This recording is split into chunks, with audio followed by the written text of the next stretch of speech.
So hi and welcome back. और इस video में हम बात करने वाले हैं ऐसी स्पेशलाइजेशंस के बारे में जो कि डोमिनेट करने वाली हैं in the year 2030, right. Futuristic specialisation, और ये कौन कौन सी होगी वो हम देखेंगे इस वीडियो में, जहाँ पे सम स्पेशलाइजेशन जो हैं वो अभी भी कहीं ना कहीं ट्रेंड में है। जिसमें पहली स्पेशलाइजेशन है business analytics if I am not wrong, yes, business analytics. अब what is business analytics all about? Business analytics is one of दो स्पेशलाइजेशंस जहाँ पे डेटा का एनालिसिस करके बिजनेस डिसीजंस लेना इस comes under this. Like for example specially जो companies हैं ऑनलाइन शॉपिंग का, मिंत्रा हो गई या फिर अमेजोन हो गई, और बड़े भले ही कोई छोटी सी कंपनी हो गई, कि आपने डेटा का एनालिसिस करके बिजनेस डिसीजंस लिया। So companies are becoming data driven, AI adoption जो है वो इंक्रीज हो रहा है, और every company needs decision making through analytics. तो ये स्पेशलाइजेशन किसके लिए अच्छी है? इंजीनियर्स, टेक ओरिएंटेड स्टूडेंट्स और प्रॉब्लम सॉल्वर्स के लिए। तो दूसरी है that is called product management. Now if I being really honest, I think ऐसी कोई स्पेशलाइजेशन तो नहीं है जो कॉलेजेस स्पेसिफिकली करा रहा है, बट स्टूडेंट्स जो कि ऑपरेशंस में जाते हैं, ऑपरेशंस में ही प्रोडक्ट मैनेजमेंट भी आता है अभी as of now as a part of curriculum. But future में हो सकता है दिस इज़ वन ऑफ दो स्पेशलाइजेशन जो अलग से ही स्पेशलाइजेशन होगी। अब ये क्यों? क्योंकि स्टार्टअप्स जो है one of the fastest growing MBA careers, startup, SaaS companies, AI products, tech innovation बढ़ता जा रहा है, और product managers combines business, technology, strategy and leadership. ये सारी चीज़ें जो हैं वो फ्यूचर के हिसाब से रिक्वायर्ड है। प्रोडक्ट मैनेजमेंट इस प्रोडक्ट को डिज़ाइन, मार्केट रिसर्च, लॉन्चिंग, ये सारी चीज़ें इसके अंदर आती हैं। Now finance and fintech, finance is evergreen specialisation, but इसमें अपग्रेडेड वर्जन है that is finance plus tech, right.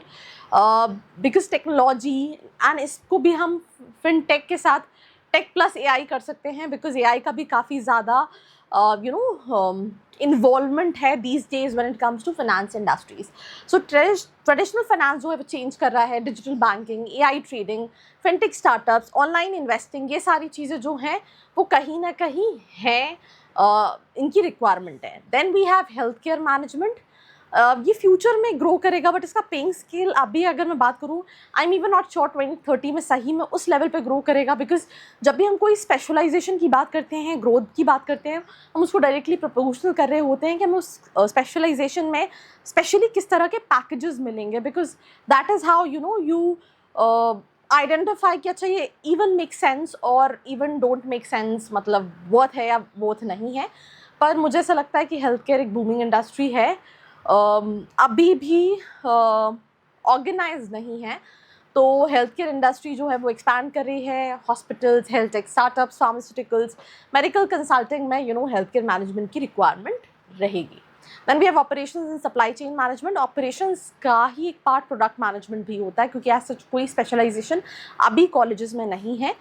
तो ऑपरेशंस किसी भी कंपनी में A to Z प्रोसेस को मैनेज करना, राइट। जैसे for example if I have a YouTube channel, तो वीडियो से लेके एक स्टूडेंट जो क्वेरी कर रहा है उसको कॉल जाने तक complete process, topics, content, shoot, thumbnails, upload, digital marketing, leads, calling, मतलब this is the complete cycle if I really talk about. And that what I said, that's in case अगर आप इनके लिए सही कॉलेजेस जानना चाहते हैं, डिस्क्रिप्शन में प्रोफाइल एनालिसिस फॉर्म है, फिल करके भी आप डिटेल्स ले सकते हैं।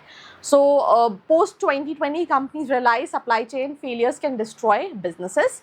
सो डिमांड राइज कर रही है लॉजिस्टिक में, ई कॉमर्स में, मैन्युफैक्चरिंग में, ऑपरेशंस कंसल्टिंग में, तो इसका स्कोप भी रहेगा। Now we are in the era of marketing in the AI era। अब इसमें AI tools हो गए, क्रिएटर इकोनॉमी हो गई, सोशल मीडिया, परफॉर्मेंस मार्केटिंग हो गई। आपने शार्क टैंक में देखा होगा, बहुत सारे स्टार्टअप्स आते हैं, they said that they are bringing in customers using performance marketing, personal branding, consumer psychology. So creative plus analytics students can dominate in this particular field, right?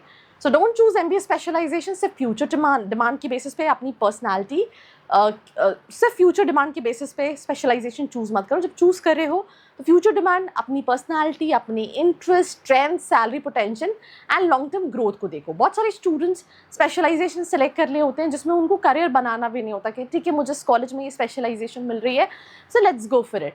So always try to understand, go for something which you're really good at it, and you'll be able to make career out of it. So that's all about this episode. Do share it with all your friends out there. Till then, like, share and subscribe. I hope you liked this video. For more such videos, keep watching our channel. And do not forget to like, share and subscribe.